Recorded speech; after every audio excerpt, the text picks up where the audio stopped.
So my name is Daniel Krenz, and I am a writer for Music City Review. And today I have the pleasure of speaking with Ruth Reinhardt, who is in town conducting the Nashville Symphony today. Ruth has had a growing career, both nationally and internationally, with a bunch of different orchestras as guest conductor, and has recently come off appointments such as assistantships and fellowships with the Dallas Symphony, the Seattle Symphony, and the Tanglewood Festival in Massachusetts. So I'm happy to be speaking here today. How are you? I'm good, thank you. It's great to be here. My first question is, have you ever been to Nashville before, or is this your first time? No, it's my first time, and so I got here well, almost 2 days ago.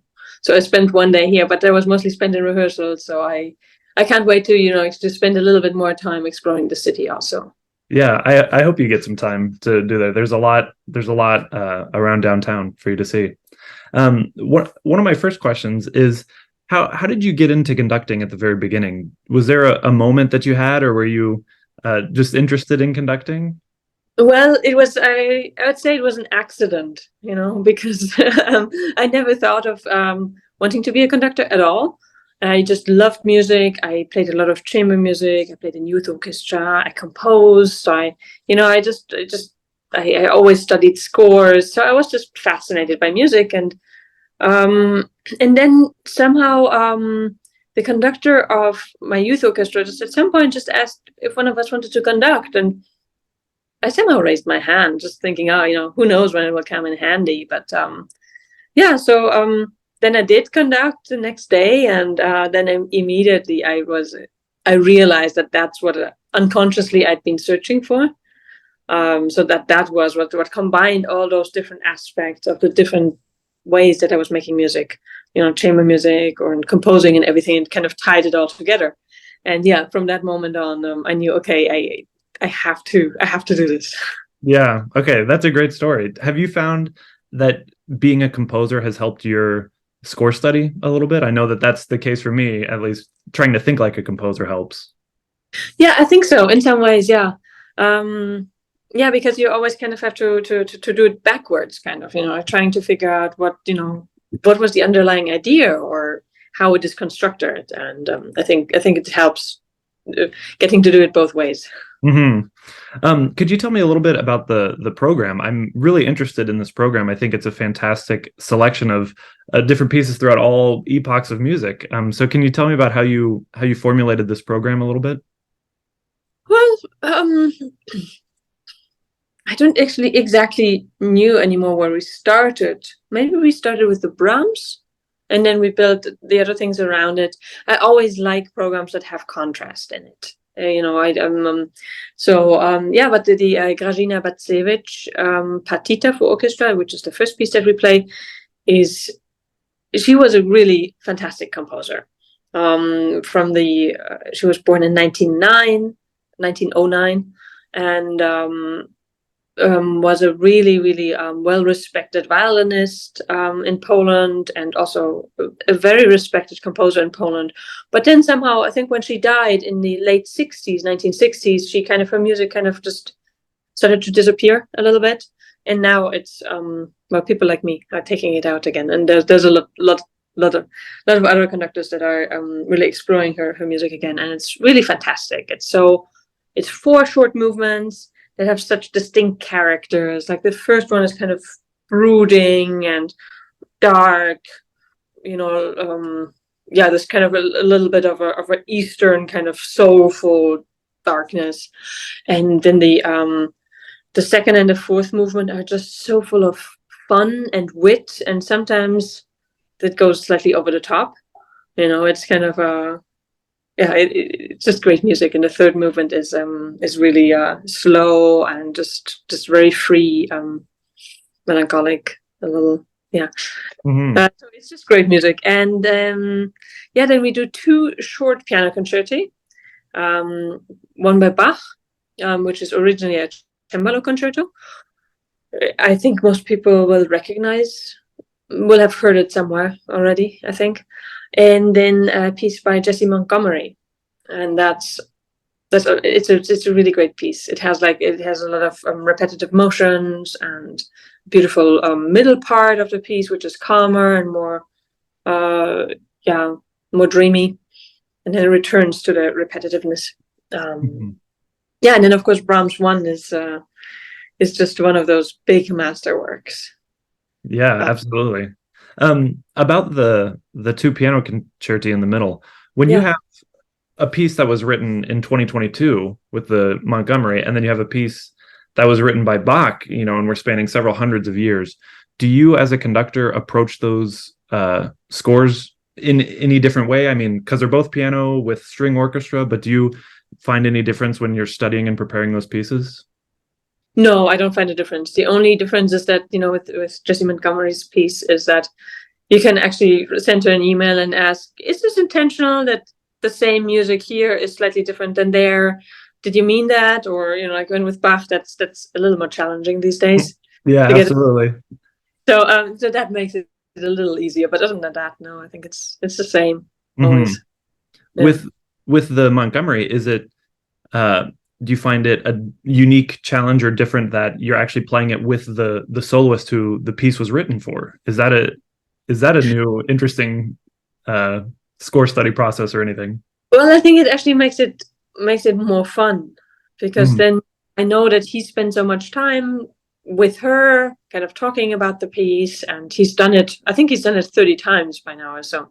Oh wow. So it's actually like really, really interesting to have, like somebody kind of with a lot of first-hand knowledge of, what her intentions were, or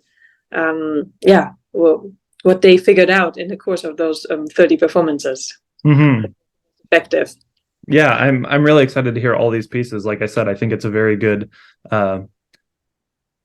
just look over the whole kind of symphonic output of what we have from Bach all the way up to Montgomery. It's really fascinating. And of course, the Brahms will be great. So how do you approach a guest conducting engagement? Because I know the relationship that you have with an orchestra you're guest conducting, you only have a handful of rehearsals, whereas a music director will be there for many weeks over the course of a season and multiple seasons.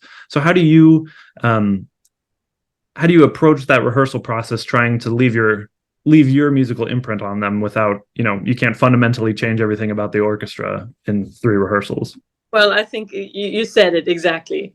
That's exactly what it's about. You have to, of course, come with your idea of the piece, but then you also have to have, I think, a lot of respect for what the orchestra's character is like in terms of style of playing and what their strengths are. So, like if they're really strong at something, don't disassemble that, because it's not good.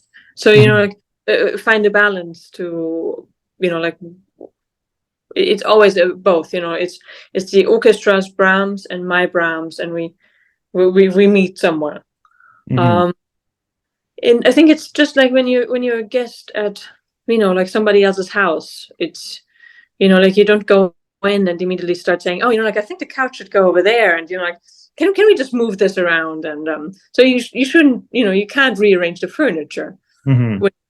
And I think that's good. Like you have to just also I think respect for the orchestra and their unique set of strengths. Absolutely. All right, I have just one last question. I know this is a very tough question because it's like picking a favorite child or something, but do you have a specific piece or a specific moment in one of the pieces that you would really like the audience to pay attention to? Do you have a moment that's really special to you, or anything you'd like to highlight? I know it's an impossible question. Well, in the Brahms, there is maybe one. I mean, there's so many moments, but if I had to pick one, then for the last movement. So no, first of all, this symphony, he was trying to write it for over a decade, and because there was so much pressure put on him when he was young about that he would save classical music and that he would be the new kind of, after Beethoven, the new kind of big person. So of course it was incredibly hard for him to write anything with that amount of pressure. And also he had a very, very special relationship with with Clara Schumann, who was Robert Schumann's wife, and Robert Schumann was a big supporter of him. And they were very, very close friends, and it's not clear if they were more than friends or not, But this symphony is really actually, I think, a lot about her and about them, their relationship. There are always kind of little quotes here and there. And for example, in the last movement, after this in the introduction, there starts being this really beautiful horn theme. And that's actually a theme that he had written on a postcard once with a text, like greetings to her from the mountains. And it was a memory of them hiking up, him and her with her kids hiking up the mountain together. So and that's just so beautiful and so blissful. It's amazing. And later, much later in the last movement, this kind of comes back, but it's completely distorted. It's like in minor, so it's much sadder. And instead of pam, ba-dum, bam, it's now bam, ba-dum, ba-dum, bam, ba-dum, ba. It's like utter despair. And you can interpret whatever you want into that, but I think it's about not having that bliss. And it's so well, I just love that place so much. Yeah, absolutely. Well, I'm very much looking forward to seeing it. So for those of you that are watching, you can buy tickets on nashvillesymphony.org. They perform Saturday at 7:30 p.m. and Sunday afternoon at 2. And thank you, Ruth, so much for your time in talking about these pieces. Great. Well, great to be here.